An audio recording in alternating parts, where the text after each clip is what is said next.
She was handed the keys to a forgotten mountain, a sealed observatory, and a bill of sale for $1 just hours after being thrown out onto the street with her son. The eviction had been a quiet, brutal affair, a symphony of tape guns, and the hollow sound of her life being packed into cardboard boxes by men who wouldn't meet her eyes.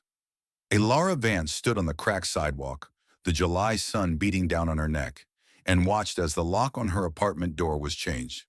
Beside her, 7-year-old Leo held her hand, his small fingers a knot of confusion and fear. He didn't cry. He just watched, his face a miniature mask of his mother's own stunned disbelief. They had nothing but 2 suitcases, a backpack filled with Leo's most precious dinosaur figures, and the clothes on their backs.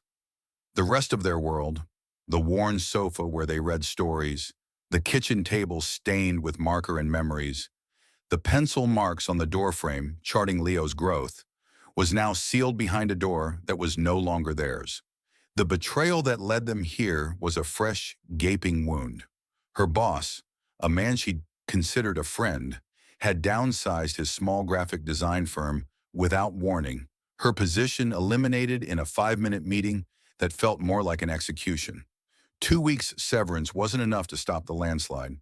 The landlord, who had always smiled and asked about Leo, had been merciless, his sympathy as thin as the eviction notice taped to their door. Now they were a statistic, another single mother and child swallowed by the city's indifferent churn. If you're watching, I hope you'll take a moment to subscribe and let us know in the comments where in the world you're joining us from. Your support helps us tell more stories just like this one. The city's emergency housing office was a purgatory of beige walls and disinfectant smells. Lara sat for 6 hours, Leo asleep with his head in her lap, his soft breath a fragile rhythm against the backdrop of bureaucratic apathy. When her number was finally called, she expected a cot in a shelter, a temporary solution that felt like a permanent failure. Instead, she got Mr. Henderson, a man with tired eyes and a stack of forgotten municipal files that seemed to be holding his desk together.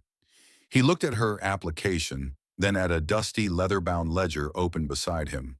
He sighed, a sound that carried the weight of 1,000 similar stories. "I can't get you a shelter placement until tomorrow, maybe the day after," he said, his voice flat. "But there is an alternative. It's not for everyone. In fact, it's not for anyone, usually." He tapped a page in the ledger. The Blackwood Mountain property, old observatory, it was deeded to the city in 1958 with a peculiar covenant. The Finch Covenant, they call it. He explained it in a monotone, as if reciting a script he'd long grown tired of. The property, abandoned for over 60 years, was a tax liability. According to the covenant established by its eccentric original owner, if the property remained unclaimed by any heir, it could be transferred under the displaced residents provision. A Depression-era law nobody had invoked in half a century. It allowed a resident of the county, formerly displaced from their primary residence and with no other assets, to claim certain abandoned municipal properties for a processing fee of $1. "It's been sealed since the Eisenhower administration," Mr. Henderson warned, peering at her over his glasses. "No water, no electricity. The road is probably washed out. The city considers it structurally unsound and a total loss. But it's a roof, and legally," he tapped the paper again, "it can be yours." He saw the desperation in Lara's eyes, the exhaustion that had hollowed out her face. This wasn't an act of charity, it was an act of absolution. He was clearing a file from his desk. He was giving her a key to a ghost, a ruin on a mountain, because it was easier than finding her a real bed for the night. For Lara, the words structurally unsound and no electricity were distant echoes, drowned out by the singular phrase, "it can be yours." Ownership, a foundation. A priori.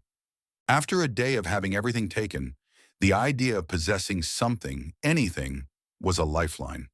A ruin on a mountain was better than a sidewalk in the city. It was a place where she could lock the door herself, a place where no one could throw her out.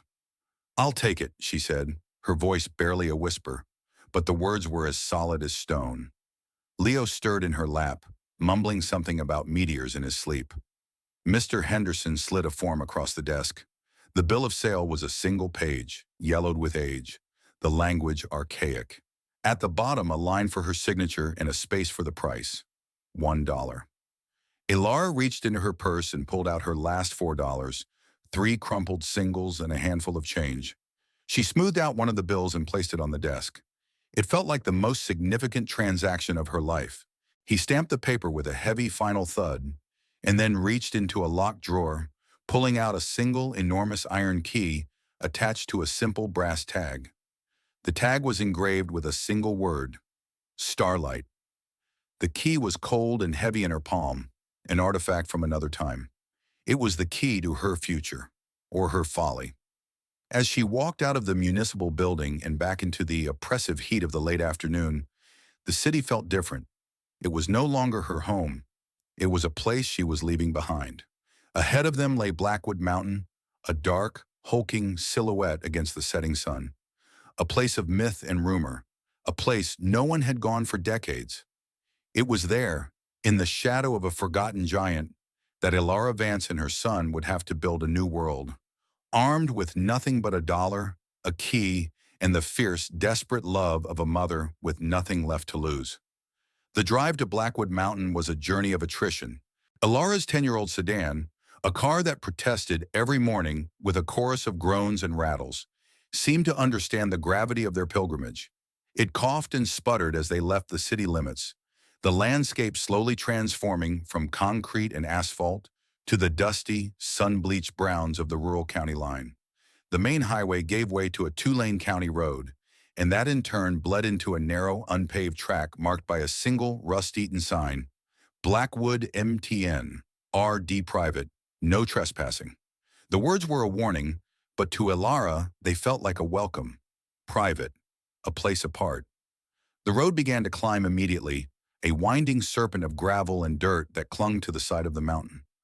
Overgrown branches scraped against the car's windows like skeletal fingers, and the air grew cooler, thick with the scent of pine and damp earth. Leo, who had been quiet for most of the drive, now pressed his face against the glass, his eyes wide. "Are we going to live in the clouds, Mom?" he asked, his voice full of a child's simple awe, untainted by the fear that was a cold knot in Ilara's stomach. "Something like that, sweetie," she managed, forcing a smile as she navigated a particularly nasty pothole that sent them both bouncing in their seats. The car's engine began to whine, a high, strained sound of protest. The temperature gauge was creeping into the red. She was asking too much of the old machine, pushing it toward a destination it was never meant to reach. With every switchback, the world below shrank, the lights of the distant town becoming a faint, scattered constellation.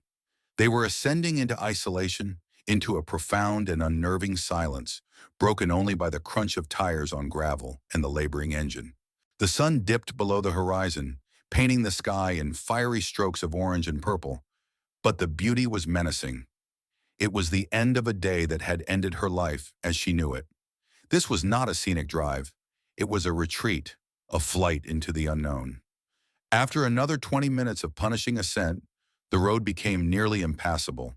A section had been washed away in some long-forgotten storm, leaving a muddy scar across the path. Ilara got out, the air shockingly cold against her skin. The silence here was different. It wasn't just the absence of noise.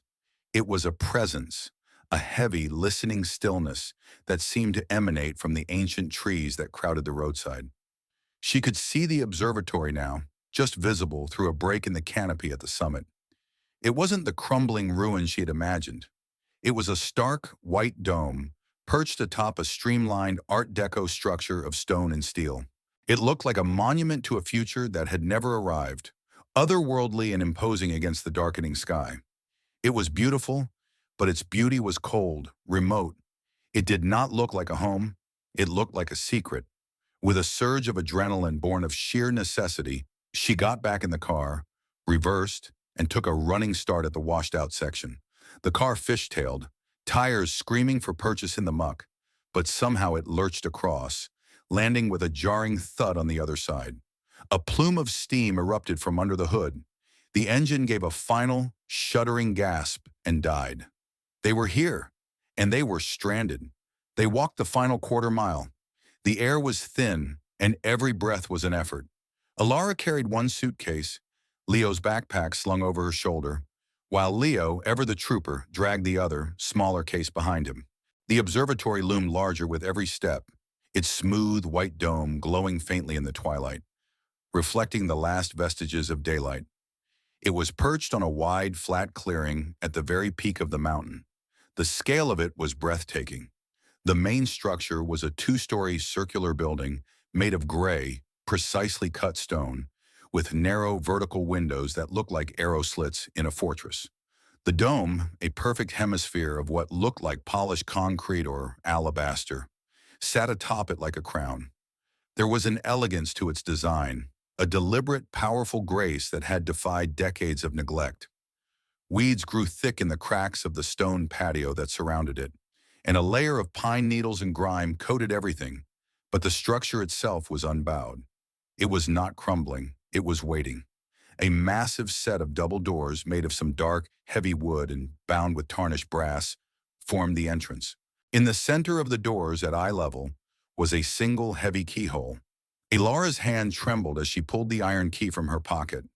The weight of it felt amplified in the immense silence of the mountaintop. This was it, the point of no return. Leo stood beside her, his small frame radiating a mixture of excitement and trepidation. He looked from the massive door to his mother's face. "Is this our new house?" he whispered, the sound swallowed by the vast emptiness around them. Elara looked at the silent, imposing building, a place sealed off from the world for longer than she had been alive. She thought of the dead car, the impassable road, the $4 in her pocket. Was this a refuge, or was it a tomb? She had no answer. She only knew it was the only door open to them. She lifted the heavy key, its cold metal a shock against her warm skin, and slid it into the lock. It fit perfectly. With a deep breath that felt like it was drawn from the very bottom of her soul, she turned it. The sound of the lock's ancient tumblers shifting was a deafening, metallic groan that echoed across the silent peak, a sound of release, of opening, of awakening. The groan of the lock was followed by a deep, resonant click that seemed to vibrate through the very stone beneath their feet. Elara pushed, her shoulder pressed against the cold, unyielding wood. For a moment, nothing happened. The door was swollen in its frame, sealed by 60 years of humidity and stillness. She pushed harder, every ounce of her fear and desperation fueling the effort. With a low, mournful scrape, the door moved, just an inch, opening a sliver of profound darkness into the twilight. A puff of air, cool and unnaturally still, washed over them, carrying a scent that was entirely alien, the smell of trapped time. It was a complex aroma of old paper, cold stone, ozone from long-dead electronics, and the faint metallic tang of the great machine that slept within. Elara pushed again, and the door swung inward, its hinges crying out in protest. She and Leo stood at the threshold, peering into the gloom. The last of the evening light spilled into the entrance, illuminating a vast, circular chamber. It was like stepping into the heart of a giant clock. The scale of the room was humbling. The ceiling soared upwards, culminating in the curved underside of the dome high above. In the center of the room, on a raised dais, stood the telescope. It was a monster, a behemoth of brass and black enameled steel, a cannon aimed at the heavens. It was tilted at a steep angle, its immense lens cap in place, pointing toward a slot in the dome that was sealed shut. It was utterly silent, a sleeping giant whose dreams were of distant galaxies. Dust, thick and undisturbed, coated every surface, turning the room into a monochromatic landscape of gray. But as their eyes adjusted, details began to emerge from the shadows. Along the curved walls were built-in bookshelves, crammed with leather-bound volumes. Charts of constellations, yellowed and brittle, were still pinned to corkboards. Strange, intricate brass instruments, astrolabes, sextants, orreries, sat on heavy oak workbenches, looking as if their users had just stepped away for a moment. It wasn't a ruin, it was a shrine, a time capsule preserved with an almost religious reverence. "Whoa!" Leo breathed, his voice a reverent whisper that was instantly absorbed by the immense space. He let go of his mother's hand and took a tentative step inside, his small sneakers making no sound on the stone floor. Elara followed, pulling their suitcases in behind her and closing the heavy door. The sound of its shutting echoed with a dreadful finality, plunging them into near-total darkness. For a terrifying second, panic seized her. She fumbled in her purse, her hands shaking, until she found a small, cheap flashlight. She clicked it on. The thin, weak beam cut a nervous path through the oppressive dark, dancing over the strange shapes and deep shadows. The room was even more imposing in the focused light. The telescope was the room's heart, its god. Everything else was arranged in orbit around it. They began to explore, their footsteps hushed, as if in a cathedral. Ilara ran her fingers over the spine of a book. The leather was cold and dry. The title in faded gold leaf read, Celestial Mechanics, Volume 3. She swept the flashlight beam along the walls.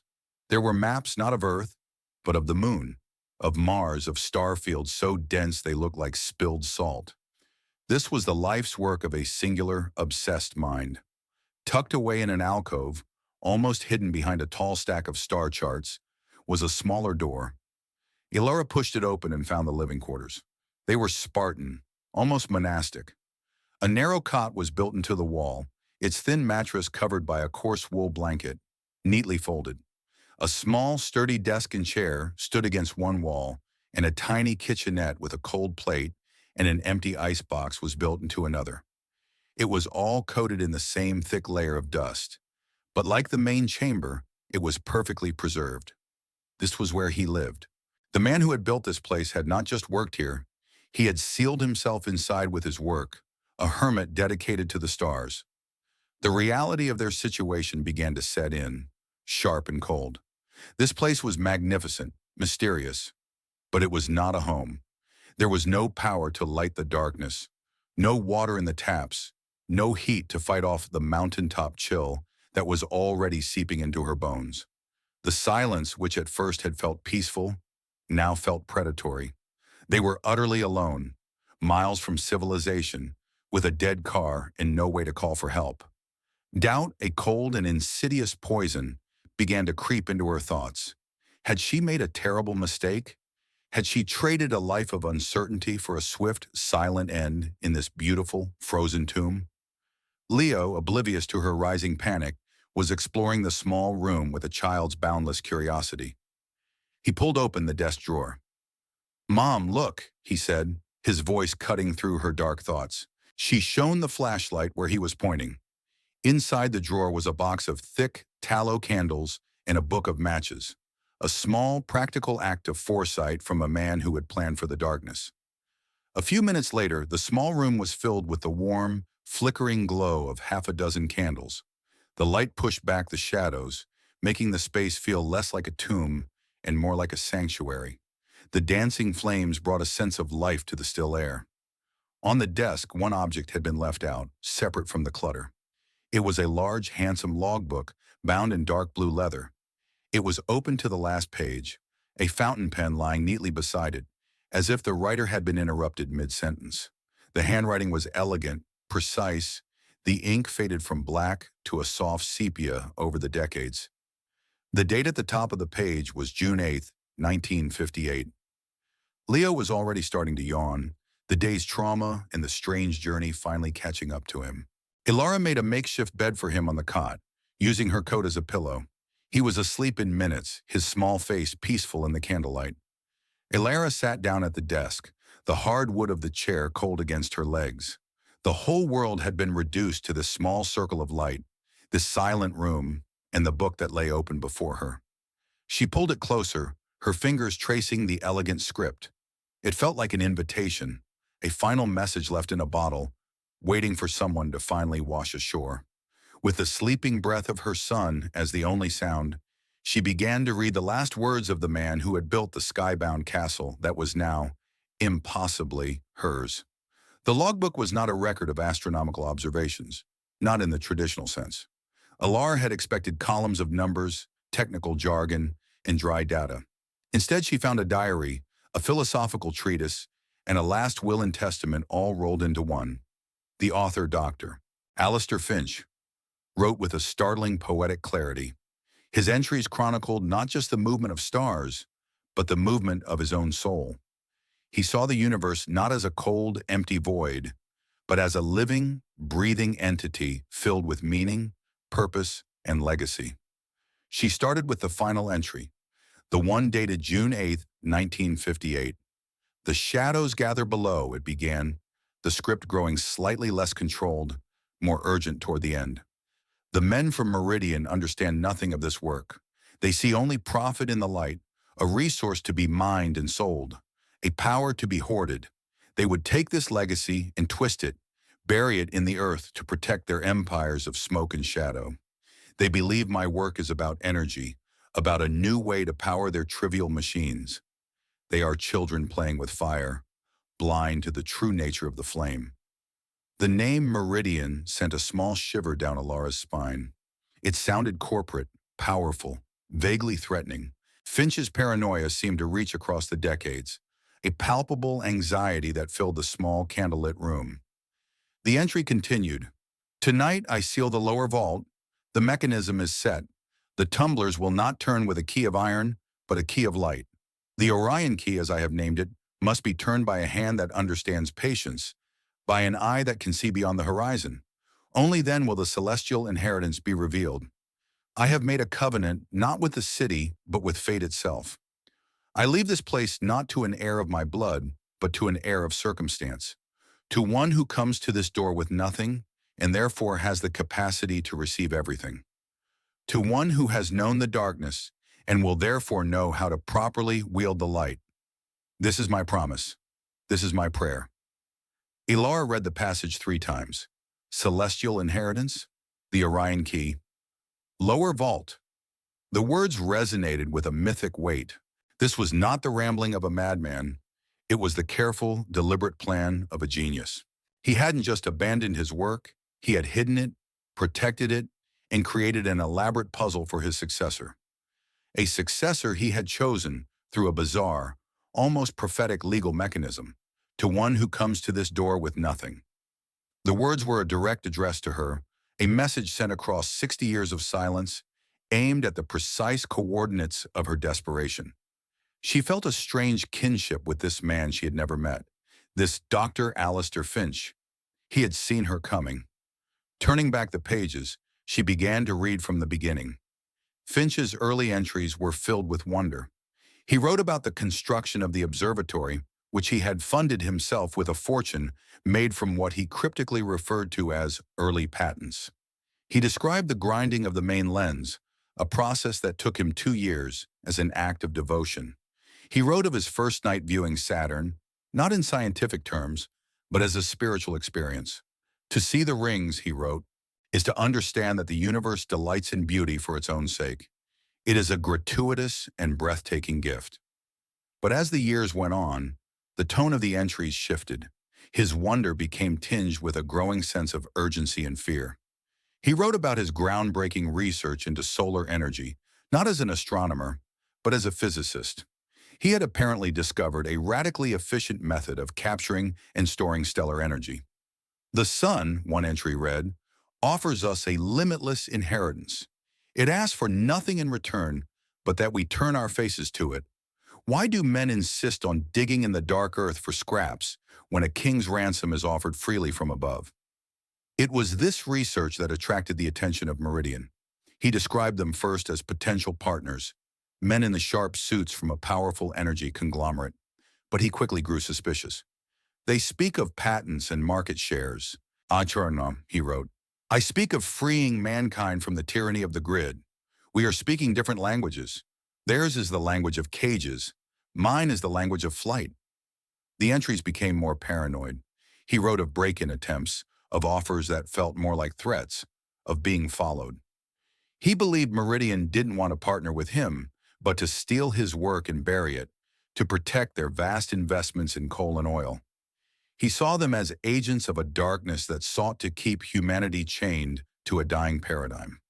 This was his motivation for sealing the observatory and creating his elaborate puzzle. He was protecting his life's work, a legacy not for himself, but for a future he feared would be stolen. Alara closed the logbook, the leather cool beneath her fingers. The air in the room felt thick with secrets. She was sitting in the middle of a story that was far from over. The observatory was not just a shelter, it was a vault. and she, through a bizarre twist of fate, had just been made its keeper. She looked over at Leo, sleeping soundly, his face a picture of innocent trust. She had brought him here to keep him safe, to find a roof to put over his head, but she had stumbled into something infinitely more complex and potentially more dangerous. The words "the shadows gather below" echoed in her mind. Finch had been hiding from something, from Meridian. Were they still out there? After 60 years, was it possible they were still watching? Still waiting? The thought was absurd, a paranoid fantasy born of the strange old book in the deep, unsettling silence of the mountain. And yet she couldn't shake the feeling that she was being watched. She stood up and walked to one of the narrow windows in the main chamber, peering out into the inky blackness. The world outside was a void. There was only the wind, a low, mournful sigh as it swept across the peak. She saw nothing but the faint, ghostly outlines of the pine trees swaying in the dark. But as she watched, a flicker of light, impossibly far down the winding mountain road, caught her eye. It appeared for a second, then vanished behind a turn. A headlight, a car, slowly, deliberately, making its way up the mountain in the dead of night. The single headlight was a predatory eye in the darkness, and it was climbing. Ilara's heart hammered against her ribs, a frantic drumbeat in the vast silence of the observatory. Her first instinct was a primal, maternal urge to run to Leo, to shield him with her own body. But she held her ground at the narrow window, her knuckles white as she gripped the cold stone sill. The light disappeared again as the car navigated another switchback, plunging the mountainside back into absolute blackness. The absence of the light was somehow more terrifying than its presence. It was a confirmation. She wasn't just imagining things. Someone was coming. Dr. Finch's paranoia suddenly felt less like the ramblings of an eccentric recluse and more like a prescient warning. The shadows gathered below. After 60 years, the shadows were stirring. They were climbing her mountain. She moved quickly, her mind racing. She checked the massive front door, ensuring the heavy bolt she had thrown earlier was secure. It felt like a flimsy defense against whatever was coming. The windows were too narrow for a person to climb through, more like slits in a fortress than openings to the outside world. The observatory, designed by Finch to be a sanctuary, a vault, was now her fortress. The car took another 10 minutes to reach the final, washed-out section of the road where her own vehicle had died. She saw its powerful beams sweep across the trees as it came to a halt. A car door opened and closed, the sound sharp and intrusive in the pristine quiet. Then silence. For a long, agonizing minute, nothing happened. Ilara held her breath, straining to hear. Finally, the crunch of footsteps on the gravel path. A single set of footsteps, slow and measured, with an unnerving confidence. This was not someone who was lost. This was someone who knew exactly where they were going. She retreated from the window, her back pressing against the cold, curved wall of the main chamber. The candlelight from the living quarters cast long, dancing shadows that seemed to writhe and twist around the colossal, sleeping form of the telescope. The footsteps stopped directly outside the main door. A moment passed, then a sharp, authoritative rap of knuckles on the heavy wood. The sound was an explosion in the stillness. Leo stirred in the other room, mumbling in his sleep. Ilara froze, praying he wouldn't wake up, wouldn't make a sound. Another knock, louder this time, more insistent. "Miss Vance!" A man's voice called out. It was smooth, calm, and utterly devoid of warmth. The sound of her own name spoken by this stranger sent a fresh wave of ice through her veins. How did he know her name? How did he know she was here? "Ilara Vance, my name is Arthur Kendrick. I'm an attorney with the Meridian Group. I know you're in there. We tracked the property transfer from the city records office. I just want to talk." His voice was reasonable, but it carried an undeniable undertone of command. This was a man accustomed to getting his way. Ilara remained silent, her mind a whirlwind of fear and calculation. The Meridian Group, the name from the logbook. They were real, and they had found her in less than a day. This wasn't a coincidence. They must have had a flag on the property, an alert waiting for decades, just in case it was ever claimed. "Ms. Vance, this property was transferred to you due to a clerical error," the voice continued, its placating tone failing to mask the steel beneath.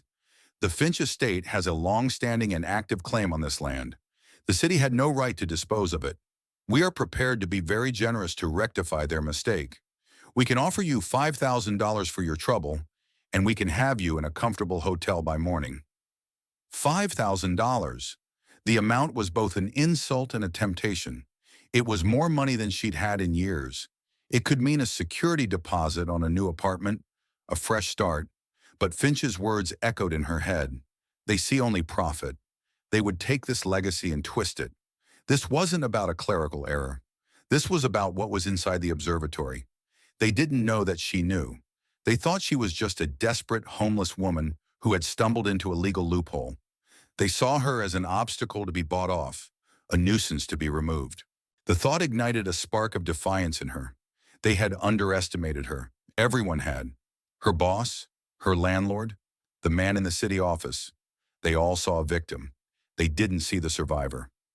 "This is my home," she called out, her voice shaking but firm. She was surprised by her own strength. "The transfer is legal. I have the deed." There was a pause from the other side of the door.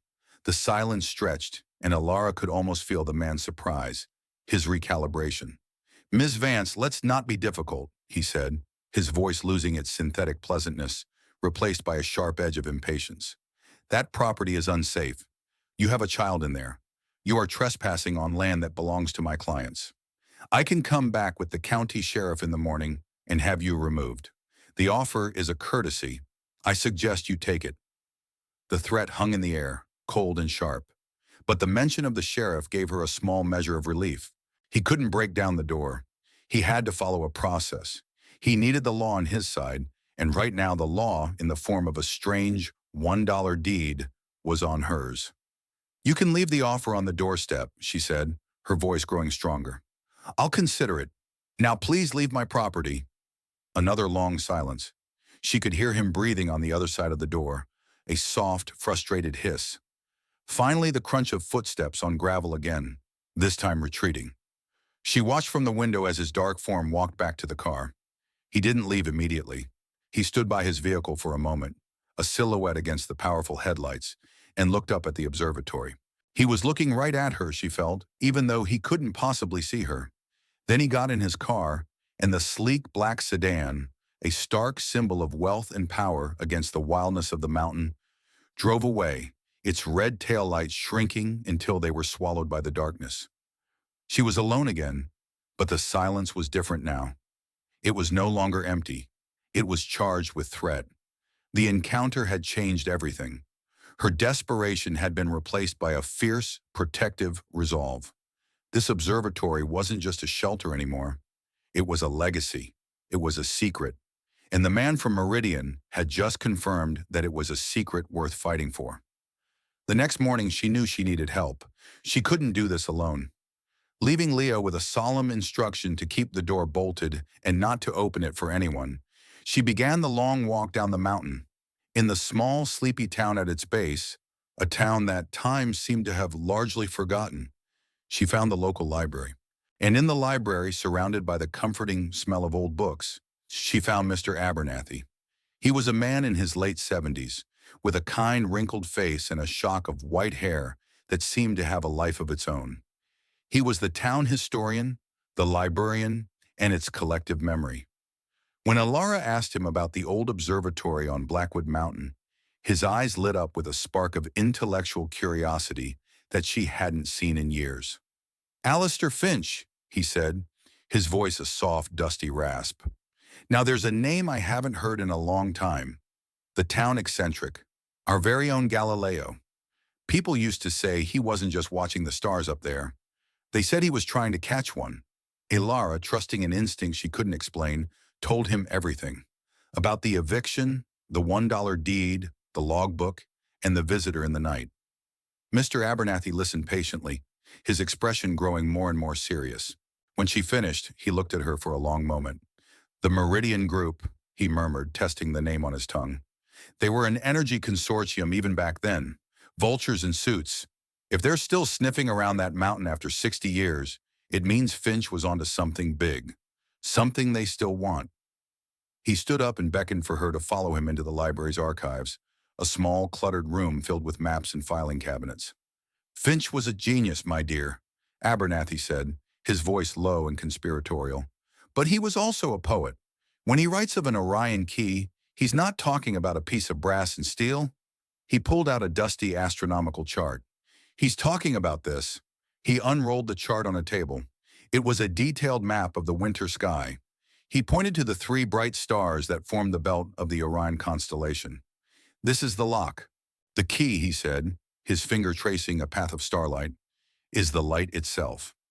The library's archive room was a cramped, dusty sanctuary, a stark contrast to the vast, cold emptiness of the observatory.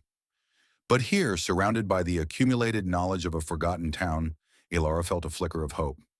Mr. Abernathy, with his gentle demeanor and sharp, intelligent eyes, was the ally she so desperately needed. He was a bridge to the past, a translator for the cryptic language Alistair Finch had left behind. He designed the entire observatory as a single, massive piece of clockwork, Abernathy explained, his fingers tracing the faint lines on an old blueprint of the observatory he had managed to unearth from a long-forgotten municipal file. "Everything is aligned. The position of the windows, the angle of the telescope's mounting, the very stones in the floor. He built a lock that could only be opened by the universe itself." He explained Finch's theory as he understood it from Old Town records and his own research. The Orion Key was an event. On one specific night of the year, at a precise time, the light from Alnilam, the center star in Orion's belt, would shine at a perfect angle to the observatory's location. If the telescope was correctly positioned, it would act as a focusing lens, channeling that single ancient beam of starlight to a specific point within the main chamber. "It's a celestial alignment," Abernathy said, his voice filled with a scholar's awe. "A combination that only comes once a year. The light is the key, and it will strike the keyhole he built into the room." Elara stared at the blueprint, at the intricate lines and calculations that covered the page. The sheer genius of it was overwhelming. Finch hadn't just built a hiding place. He had woven its secret into the fabric of space and time. "When?" Elara asked, her voice tense. "When is the alignment?" Abernathy ran his finger down a column in an old farmer's almanac. He stopped, his finger resting on a date.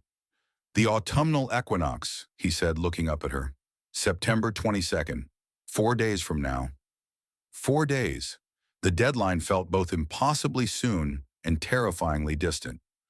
4 days to learn how to operate a 60-year-old piece of colossal machinery, to decipher Finch's remaining notes, and to prepare for whatever would be revealed. And 4 days for the Meridian Group to make their next move. The pressure mounted. Arthur Kendrick's sleek black car became a permanent fixture at the base of the mountain road. A silent, menacing sentinel. He didn't try to approach her again, but his presence was a constant reminder that she was in a race. One morning, a heavy-duty truck arrived and dumped a massive pile of gravel and boulders at the start of the path, effectively blockading it. It was a subtle act of aggression designed to isolate her completely, to cut her off from the town, from supplies, from Mr. Abernathy. They were putting her in a cage, but their tactics only strengthened her resolve. With Abernathy's help, he made the arduous hike up the mountain himself, a thermos of tea in one hand and a stack of books in the other. She and Leo began their work. The observatory became their entire world. During the day, Abernathy taught her the basics of practical astronomy from Finch's own textbooks. She learned to identify constellations, to understand the celestial sphere, to read the complex dials and gauges that festooned the great telescope. It was like learning a new language, a language of angles and azimuths, of right ascension and declination. Leo, with his boundless energy, became their assistant. He helped clean the 60 years of dust and grime from the telescope's massive lens, a delicate operation that took an entire day. He saw it not as a chore, but as a great adventure. He was helping his mother awaken a sleeping giant. At night, Elara would sit at Finch's desk by candlelight and pore over the logbook, searching for more clues. Finch's later entries were filled with complex equations, star charts, and cryptic phrases. One phrase appeared over and over again. "Let the mirror see the eye." Abernathy believed it was the final piece of the puzzle. The main telescope is a refractor, he explained, pointing at the massive lens Leo had so carefully cleaned. But there are smaller secondary mirrors inside the housing, used for calibration. He must be referring to a specific alignment of the internal mirrors. The light has to be perfectly channeled. One mirror must reflect the image of another. Following Finch's diagrams, which were more like esoteric symbols than technical drawings, was a frustrating, painstaking process. The telescope's control mechanisms were entirely manual. A series of heavy brass wheels and levers moved the colossal instrument with a slow, groaning reluctance. It took all of Alara's strength to turn them. She and Abernathy spent 2 days making minute adjustments, tweaking the complex arrangement of mirrors and lenses inside the telescope's barrel, guided only by Finch's cryptic instructions. It was an act of faith, a trust in the intellect of a man long dead. All the while, the deadline of the equinox loomed. The atmosphere on the mountain grew tense. A storm was rolling in, the sky turning a bruised, heavy gray. The wind howled around the dome, a constant, mournful sound. It felt as if nature itself was holding its breath, waiting for the coming alignment. On the third day, Kendrick made his move. A helicopter, a black, insect-like machine with the Meridian Group logo on its side, began circling the observatory. It flew low, its rotors creating a deafening roar that vibrated through the stone walls. It was a raw display of power, an act of intimidation designed to terrify her, to remind her of how small she was, how isolated. Leo cried and covered his ears, the noise too much for him. Elara held him tight, her body trembling with a mixture of fear and rage. She stood in the main chamber, looking up at the sealed slot in the dome, and screamed a silent promise to the ghost of Alistair Finch. She would not let him down. She would not let them win. The night of the equinox arrived with the full fury of the storm. Rain lashed against the observatory and the wind shrieked like a banshee. It was a primal, elemental chaos, and inside it, Elara, Leo, and Mr. Abernathy prepared for a moment of cosmic precision. The alignment was due at 2:17 a.m., the moment when the Earth, the Sun, and the stars would all hold their positions for a fleeting instant. The storm was a complication they hadn't foreseen. The clouds were a thick, impenetrable blanket, obscuring the sky.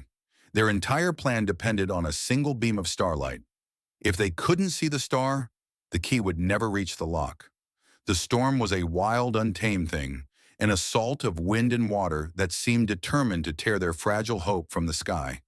Inside the dome, the roar of the wind was a constant, deafening presence, and the stone walls seemed to weep with the cold. Mr. Abernathy, his face grim in the flickering lantern light, consulted his charts. "The cloud cover is too thick," he said, his voice strained over the din. "Alnilam's light will never make it through. We've failed." Despair, cold and sharp, pierced Alara's heart. To have come so far, to have deciphered the puzzle and stood on the very brink of discovery, only to be thwarted by a random act of nature, felt like a cruelty beyond measure. She looked at the great telescope, aimed at the sealed dome slit like a cannon, waiting for a command that would never come. She thought of Kendrick and the Meridian Group, waiting patiently below, smug in the knowledge that their siege would eventually work. She would be starved out, frozen out, defeated not by their power, but by her own powerlessness. But then she looked at Leo. He wasn't watching the storm. He was looking at her, his young face a mirror of her own anxiety. In his eyes, however, there was not despair, but an unshakable faith. The faith a child has in their parent, the belief that they can fix anything, that they can hold back the storm. His trust was a fire that burned away her fear. She would not fail him. "No," she said, her voice cutting through the noise, firm and clear. Finch wouldn't have let his entire plan be ruined by a cloudy night. He was a genius. He would have planned for this. Her eyes scanned the main chamber, searching for something, anything they might have missed. Her gaze fell upon the main control panel for the observatory's dome. It was a complex array of levers and brass switches, all of them dead, of course, without electricity. But one lever was different. It was larger, set apart from the others, and next to it was a small, engraved brass plate. She wiped away the grime with her sleeve. The plate read, "Manual Override Slit Actuator." It was a failsafe, a way to open the dome without power. It would be a purely mechanical process, a system of gears and counterweights. It would be incredibly difficult, but it was possible. "Help me," she said to Abernathy. Together they put their shoulders to the massive lever. It was frozen with 60 years of disuse. They strained, their muscles screaming in protest, the metal groaning but not moving. Leo, seeing them struggle, came and added his small weight to the effort, his face screwed up in concentration.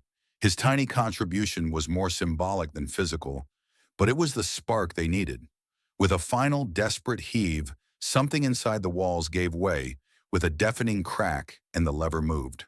A low, grinding sound began, the sound of immense gears turning somewhere deep within the structure.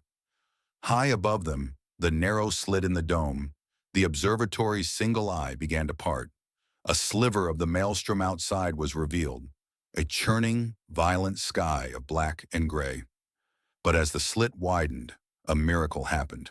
For a fleeting moment, a break appeared in the clouds, a tear in the fabric of the storm, and through it, a single, impossibly bright star shone down. Alnilam. It was as if the universe itself was granting them a window. "Now," Abernathy shouted. "The alignment! We only have moments."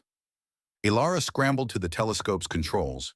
Using the coordinates from Finch's logbook, she began to turn the heavy wheels, her movements now practiced and sure. The colossal machine responded, its barrel tilting and swiveling with a slow, majestic grace. She peered through the sighting scope, her hands turning the fine adjustment knobs, centering the brilliant blue-white star in the crosshairs. At precisely 2:17 a.m., it happened. The starlight, ancient and pure, traveled across millions of light years, pierced the Earth's turbulent atmosphere, passed through the break in the clouds, and entered the observatory. It struck the main lens and was focused into a single, coherent beam of brilliant white light. The beam shot from the telescope's eyepiece, a silent, perfect laser that bisected the cavernous room. It was brighter than any artificial light, a shard of creation itself, held captive within the dome. The beam struck the far wall, not randomly, but on a small, ornate brass rosette that Ilara had assumed was merely a decoration. For a second, nothing happened. The light bathed the rosette in its ethereal glow. Then a soft click echoed through the chamber, and the rosette began to retract into the wall. A low, powerful hum vibrated up through the stone floor. Ilara, Abernathy, and Leo watched, breathless. The circular dais on which the telescope stood, the very heart of the room, began to descend. It moved with a smooth, silent precision, a perfect circle of stone lowering into the foundation of the mountain itself. It was not a door. It was an elevator, a platform leading down into the earth. The storm still raged outside, but inside the dome, a profound, reverent silence had fallen. The platform came to a stop about 15 feet down, revealing a spiral staircase carved from the living rock that continued even further into the darkness below. The air that rose from the opening was cool and dry, carrying the same scent of old paper and ozone, but stronger, more concentrated. This was the source. This was the lower vault, the dome vault, Finch's celestial inheritance. Ilara looked at Abernathy, his face a mask of pure, unadulterated awe.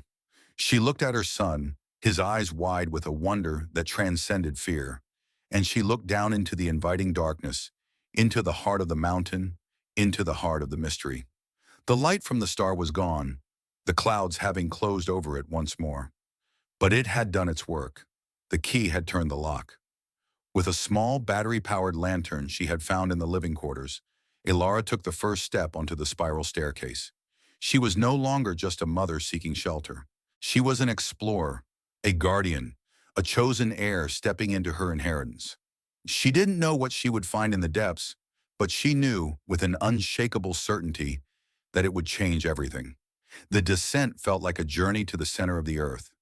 The spiral staircase was cut with a geometric precision that was both beautiful and unnerving, a perfect helix plunging into the mountain's core. The air grew colder with each step, the silence more profound. The only sound was the soft scuff of Alara's shoes on the stone, and the faint, excited breathing of Leo, who held tightly to her hand. Mr. Abernathy followed a few steps behind, his scholarly curiosity overriding any sense of fear. The lantern beam cut a small swimming circle of light in the immense darkness, revealing walls of sheer, black rock, smooth to the touch. Finch had not just built on the mountain. He had hollowed it out, creating a secret world beneath his temple to the stars. After what felt like 100 steps, the staircase opened into a large circular chamber, a mirror image of the observatory's main room above. But where the upper chamber was dedicated to looking out at the universe, this room was designed to look inward. It was not a treasure vault filled with gold and jewels, the kind of wealth a desperate mind might fantasize about. It was something far more valuable and far more dangerous. The room was an archive, a library of the future. Metal shelves, floor to ceiling, lined the curved walls, meticulously organized and filled not with books, but with rows of leather-bound folios, technical binders, and cylindrical canisters. In the center of the room, on a simple wooden table, sat a single thick envelope sealed with wax, bearing a single word, Steward. Elara approached the table, her heart pounding. This was the heart of the legacy. She picked up the envelope, the wax seal crumbling to dust at her touch. Inside was a letter, written in Dr. Finch's elegant, familiar script. To the one who has turned the key of light, it began. If you are reading this, then you have come to this place as I intended, in need, with courage, and with an open heart.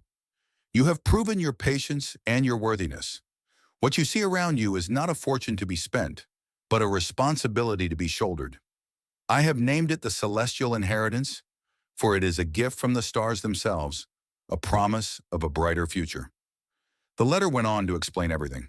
Alistair Finch was not just an astronomer, he was a brilliant physicist and inventor, a visionary decades ahead of his time. The binders and folios on the shelves contained his life's work, patents, research notes, and working prototypes for technologies that the world of 1958 could only dream of. There were designs for hyper-efficient photovoltaic cells, capable of converting sunlight to energy with almost no loss. There were schematics for a revolutionary battery technology, a way to store immense amounts of power in a small, stable, organic medium. There was research into water purification using focused solar rays and plans for sustainable agriculture in arid environments. It was a complete roadmap for a world free from fossil fuels, a world without energy poverty. He explained that the Meridian Group, even in its infancy, had discovered the potential of his work. They didn't want to partner with him, they wanted to own him. They offered him a fortune to buy his patents, with the clear intention of bearing them forever to protect their burgeoning empire of oil and coal. When he refused, they resorted to threats and intimidation. He realized then that his discoveries were too dangerous for his time, that humanity was not yet ready for them. So he created his vault, his time capsule, and his elaborate lock. He entrusted his legacy not to a person, but to a principle. I could have left this to a university or a government, he wrote, but institutions are corruptible. They are slow and they are greedy. I chose to leave it to an individual, one chosen by fate and circumstance, someone who understands what it means to be powerless, for only they can be trusted with true power. This wealth, this knowledge is now yours, but it is not for you alone. Ilara's hands trembled as she read the final lines. The world will not thank you for this gift. The shadows I hid from us still gather. They are more powerful now than I could have ever imagined. They will try to take this from you, to buy it, or to seize it. They will offer you a life of ease in exchange for the future of the world. Your test will not be in opening this vault, but in what you do now that it is open. Do not let them have it. Use this inheritance to build a better world. That is the promise I ask you to keep. Be the steward of the light. She looked up from the letter, her eyes sweeping across the shelves. This was not just an invention, or a series of them. This was a new world, waiting to be born. Mr. Abernathy, who had been quietly exploring the shelves, let out a low whistle. He held up a single thick folio. Bearer bonds, he whispered, his voice trembling with disbelief, and stock certificates for dozens of small tech companies Finch invested in decades ago. Companies that are now giants, Apple, Intel, Texas Instruments. He was a founding investor in almost every major technology firm of the last half-century. He didn't just invent the future, he funded it. They spent the next hour in a daze, pulling binders from the shelves, their wonder growing with each discovery. The sheer scale of Finch's foresight was staggering.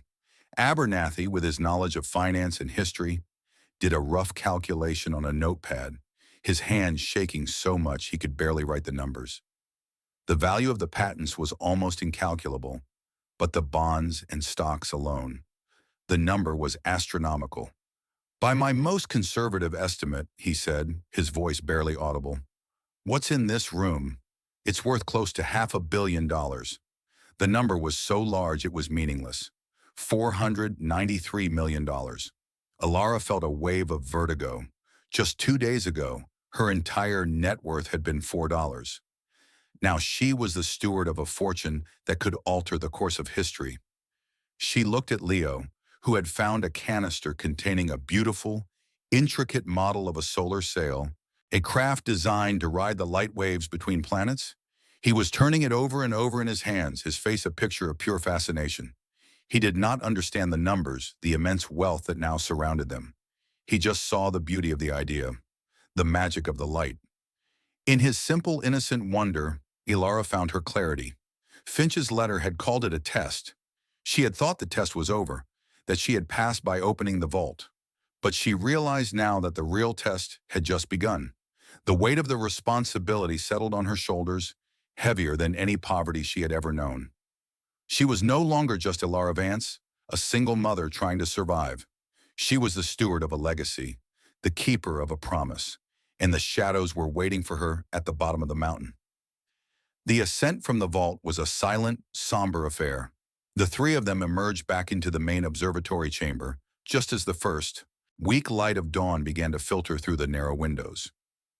The storm had passed, leaving behind a world washed clean, the air crisp and cold. The fury of the night felt like a distant memory, a chaotic prelude to the profound, terrifying clarity of the new day. The weight of the discovery was a physical presence in the room. It was in the way Mr. Abernathy kept shaking his head in disbelief, muttering figures and company names under his breath. It was in the way Leo clutched the small model of the solar sail, his newfound treasure. And it was in the deep, unshakable stillness that had settled over Ilara. The number, $493 million, was a siren's call, a whisper of a life she couldn't even begin to imagine. The temptation was immediate and overwhelming, a visceral, physical pull. She thought of the eviction, the cold indifference of the men packing her life into boxes. She thought of the shame, the fear, the gnawing anxiety of not knowing where her son's next meal would come from. With this money, she could disappear. She could buy a private island, build a fortress of wealth around herself and Leo, and never feel fear or powerlessness again. She could give her son everything she'd never had: security, stability, a world without struggle. The thought was so seductive it made her dizzy. She could take the money, sell the patents to the highest bidder, and turn her back on the world that had turned its back on her. Who would blame her? What did she owe a world that had given her nothing but hardship? She looked at Finch's logbook, still open on the desk. To one who has known the darkness, and will therefore know how to properly wield the light. He hadn't chosen a person of power or influence. He had chosen someone who knew the cost of darkness. He had trusted that memory, that pain, would be a moral compass. The choice was hers. She could become a creature of the world that had discarded her, wealthy, isolated, and safe.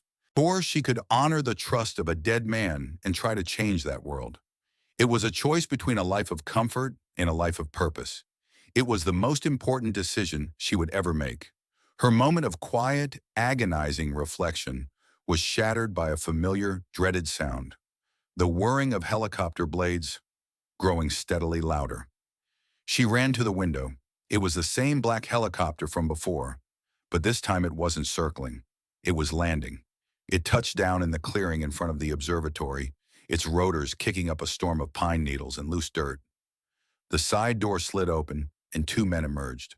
The first was Arthur Kendrick, his suit immaculate even in the rugged surroundings.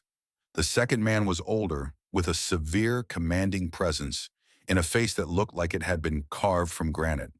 He moved with the slow, deliberate confidence of a man who owned every room he entered. This was not a lawyer. This was power. They didn't knock this time.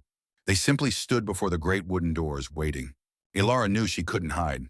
The game had changed. They knew she had found something. Their surveillance, their patience, their blockade, it was all culminating in this moment. They had come to collect. She took a deep breath, looked at Leo, and squeezed his shoulder. "Stay with Mr. Abernathy," she whispered. "No matter what you hear, don't open this door." She walked to the main entrance, her steps echoing in the vast chamber. She slid back the heavy bolt and pulled the door open, stepping out into the cold morning air to face them. "Ms. Vance," Kendrick said, a thin, triumphant smile playing on his lips. "I see you've had a busy night."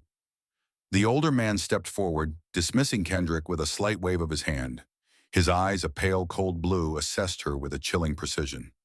"My name is Marcus Thorne," he said, his voice a low, gravelly rumble. "I am the CEO of the Meridian Group. My grandfather was the one who first tried to acquire Dr. Finch's research 60 years ago. My family has been waiting a very long time for this day." There was no pretense, no talk of clerical errors. This was a raw, undisguised claim of ownership. "That research belongs to the world," Ilara said, her voice steady, betraying none of the fear that was a cold fire in her stomach. Thorne almost smiled. "The world, Ms. Vance, is a chaotic, sentimental, and frankly stupid entity. It doesn't know what to do with power. We do. We are not the villains Dr. Finch imagined. We are pragmatists. We understand that progress must be managed, that disruption must be controlled. Unlocking his work all at once would collapse economies, destabilize nations. It would be chaos." "It would be freedom," Ilara countered. "Freedom is a child's fantasy," Thorne replied dismissively. "We are here to make you an offer, a final one. We know the approximate value of Finch's portfolio. We are prepared to offer you $20 million, a clean, untraceable transfer to any account in the world. You and your son will want for nothing for the rest of your lives. You can walk away from this mountain, from this responsibility, and no one will ever know you were here." The number hung in the air. $20 million, a fortune beyond her wildest dreams. It was a king's ransom, and it was a fraction of what the inheritance was worth. They were offering her a gilded cage. "All we want," Thorne continued, his voice dropping to a conspiratorial whisper, "are the contents of that vault, the patents, the research. We will manage their release over decades, integrating them into the market in a way that ensures stability. Our stability. It's the responsible thing to do." This was the test, the final temptation, given a voice and a face, a life of unimaginable wealth in exchange for betraying a dead man's promise, in exchange for the future of the world. She saw the path he was offering her, a smooth, easy road leading to a beautiful house, a life without fear, and she saw the other path, the one she was on, a difficult, uncertain climb up a mountain. She thought of Leo. What kind of world did she want him to inherit? A world controlled by men like Thorne, where progress was a commodity to be bought and sold? Or a world of possibility, a world of light? She looked Marcus Thorne directly in his cold blue eyes. "Dr. Finch left me his legacy because he knew men like you would come," she said, her voice ringing with a clarity and strength she didn't know she possessed. "He trusted that I would understand that some things are not for sale." She saw a flicker of disbelief in his eyes, then a flash of cold fury. He had not expected this. He had expected a poor, desperate woman who could be bought. He had miscalculated. "This is my property, Mr. Thorne," Ilara said, taking a step back toward the doorway. "And this is my inheritance. You and your grandfather have waited 60 years. You can wait forever." She turned, walked back inside the observatory, and closed the heavy door in his face. The solid thud echoed through the chamber. She leaned against the wood, her body trembling, her heart soaring. She had been tested, and she had not been found wanting. She had made her stand. The finality of the door shutting was not an end, but a beginning. Ilara knew Thorne and the Meridian Group would not simply walk away. Men like that did not accept defeat. They would escalate. But in her defiance, she had found a new, unshakable source of strength. She was no longer a victim of circumstance. She was an agent of change, a protector of a sacred trust. The immediate aftermath was a flurry of calculated moves. With Mr. Abernathy's guidance, they used a small solar-powered generator from Finch's vault to power up a shortwave radio, another piece of the inventor's incredible foresight. Her first call was not to the police, who she knew could be influenced or intimidated, but to a pro bono environmental law firm Abernathy knew of, a group of legal warriors known for taking on corporate giants. She explained the situation, her voice calm and measured, providing the history, the legal standing of her deed, and the nature of Finch's inheritance. The lawyer on the other end of the line was silent for a long moment. The story so incredible, it bordered on fiction. But the conviction in Ilara's voice, backed by Abernathy's respected name, was enough. They agreed to represent her, immediately filing injunctions against the Meridian Group for harassment and trespassing.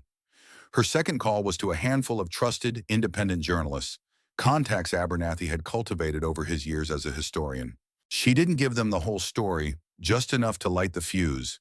A reclusive inventor's hidden legacy, a multi-billion-dollar energy corporation's 60-year siege, and a single mother standing in their way. The story was too good to ignore. Within hours, the narrative began to shift. The Meridian Group was no longer operating in the shadows. A small but growing spotlight was beginning to shine on Blackwood Mountain. Thorne's tactics of isolation and intimidation were rendered useless. The blockade on the road became evidence of corporate bullying. The helicopter became a symbol of invasive overreach.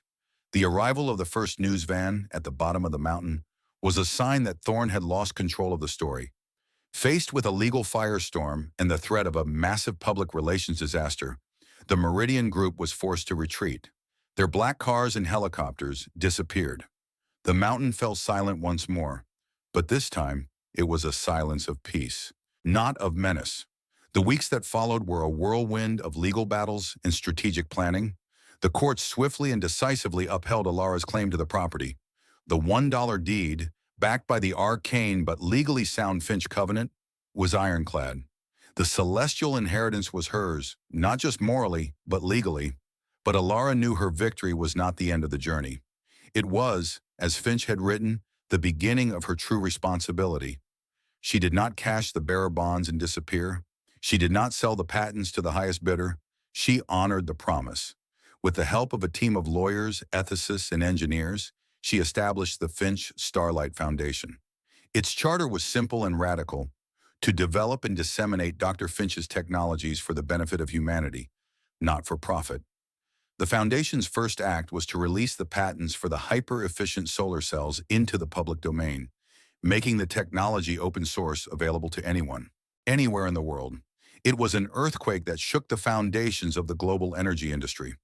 The stock of corporations like Meridian plummeted as a new era of clean, decentralized energy was suddenly not a distant dream, but an imminent reality. The Foundation didn't stop there.